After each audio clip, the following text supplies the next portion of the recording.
បាញ់កាន់គាត់លក់ជិត30ឆ្នាំហើយដែលបងប្អូនយើងតែងតែហៅថាបាញ់កាន់យីរ៉ានៅខាងភូមិទួត្របែកនៅខាងប្រសូតបងប្អូនយើងប្រហែលជាស្គាល់ច្បាស់ហើយបាញ់កាន់គាត់នេះលក់តែ2ម៉ោងអីទេអស់ហើយអ្នកទៅមិនទាន់ខ្ញុំជឿថាប្រហែលជាអត់បានហូបទេព្រោះថាល្បីខ្លាំងណាស់មន់ស្រែគាត់នេះគឺសុទ្ធ100%តែម្ដងបងប្អូនទាំងគ្នាឃើញតែទឹកបាញ់កាន់នេះគឺដឹងថារសជាតិនេះគឺថាឆ្ងាញ់ប៉ុណ្ណាបងប្អូនយើងដែលនៅខាងប្រសូតផ្លូវទៅរួនឹងប្រហែលជាស្គាល់កន្លែងគាត់ច្បាស់ហើយព្រោះថាល្បីយូរឆ្នាំមកហើយបាញ់កាន់អ្នកស្វាយរៀងណាបងប្អូនការលក់របស់គាត់គឺសាមញ្ញទេគាត់ដាក់នឹងអាទេសជាប់នឹងម៉ូតូលក់នៅខាងមុខផ្ទះប៉ុនគាត់ហ្នឹងលក់តែ2ម៉ោងអីទេអស់ហើយអ្នកទៅមិនទាន់ហ្នឹងជួយខមមិនប្រាប់ផងតែតែទៅអស់រហូតអីអញ្ចឹងណាសួរប្រវត្តិគាត់លក់ជិត30ឆ្នាំមកហើយខ្ញុំជឿថាមួយគាត់ច្រើនអ្នកដែលទៅហើយឬក៏ពេលដែលទៅអស់អីហ្នឹងជួយខមមិនប្រាប់ផងព្រោះគាត់លក់តែ2ម៉ោងអីទេអស់ហើយបាញ់គាត់នេះគឺថាសាច់មាន់សុទ្ធស្រែ100%តែម្ដងហើយយើងអាចកំងបានដូចជាជាមួយនឹងភ្លៅឬក៏គ្រឿងក្នុងអីអញ្ចឹងណាពិសេសខ្លាំងមែនតើបងប្អូនទាំងគ្នាមើលតែទឹកបាញ់កាន់គឺដឹងហើយថារសជាតិបាញ់កាន់ប៉ុណ្ណាបាញ់កាន់អ្នកស្វាយរៀងណាបងប្អូនទាំងគ្នាគឺល្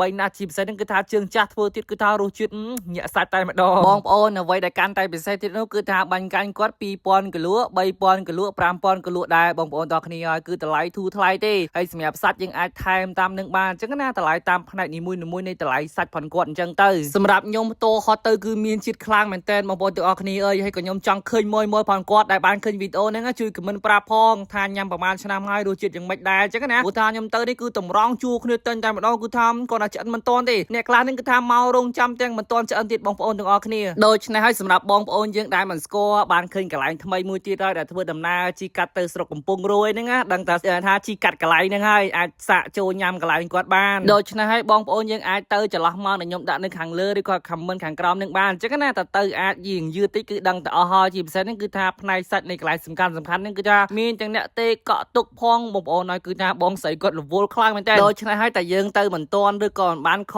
កក់ទុកអីហ្នឹងគឺទៅនឹងគ្រាន់តែញ៉ាំសាច់ធម្មតាទេអត់បានថែមន័យថាសាច់ពិសេសដាក់ចូលបន្ថែមពីលើដើម្បីបង្កើតរសជាតិនៃបាញ់កាន់នឹងកាន់តែឆ្ងាញ់អីអញ្ចឹងណាបងប្អូនហើយឃើញគឺថាបញ្ចូលជាមួយនឹងទឹកត្រីដែលគាត់រៀបចំឲ្យមកគឺដាក់អញ្ចឹងមកគឺតបងប្អូនហើយគឺទំនងណាស់ហើយនេះគ្រឿងក្នុងមានទាំងជើងមកគូបន្ថែមទៀតបងប្អូនតគ្នាហើយនេះគឺមួយចាននេះត្រឹមតែ3000ទេណាបងប្អូនតគ្នាទំនងខ្លាំងមែនតើបាញ់កាន់គាត់នេះហើយសម្រាប់សាច់បងប្អូនតគ្នាសាច់មាន់បងប្អូនតគ្នាហើយស្រាលសុទ្ធតែម្ដងគាត់ណាបងប្អូនតគ្នាឃើញក៏ដឹងដែរមាន់ស្រាលមិនស្រាលនៅពេលដែលយើងញ៉ាំទៅគឺដឹងតែម្ដង100%ហើយសម្រាប់ខ្ញុំបងប្អូនតគ្នាគឺកន្លែងគាត់នេះគឺថារសជាតិពិសេសខ្ញុំទទួលយកបានគឺល្បីដូចគេនិយាយមែនអញ្ចឹងមិនថាសេរីចាស់ជើងចាស់ណាលក់ជិត30ឆ្នាំហើយគឺថាល្បីមិនណយទេដូច្នេះហើយបងប្អូនយើងដែលមិនស្គាល់អ្នកថ្មីអីហ្នឹងបានស្គាល់កន្លែងថ្មីអាចតែសាកញ៉ាំកន្លែងគាត់បាន Google Map ដែលខ្ញុំដាក់នៅខាងលើឬក៏ comment ខាងក្រោមហ្នឹងហើយអ្នកដែលជាមួយឧស្សាហ៍ញ៉ាំកន្លែងគាត់អីហ្នឹងជួយ comment feedback នៅក្នុងវីដេអូនឹងម្នាក់មួយផងវីដេអូយើងមានតែប៉ុណ្្នឹងទេជួបខ្ញុំជាមួយនឹងវីដេអូក្រោយៗទៀតអរគុណច្រើនបាយបាយ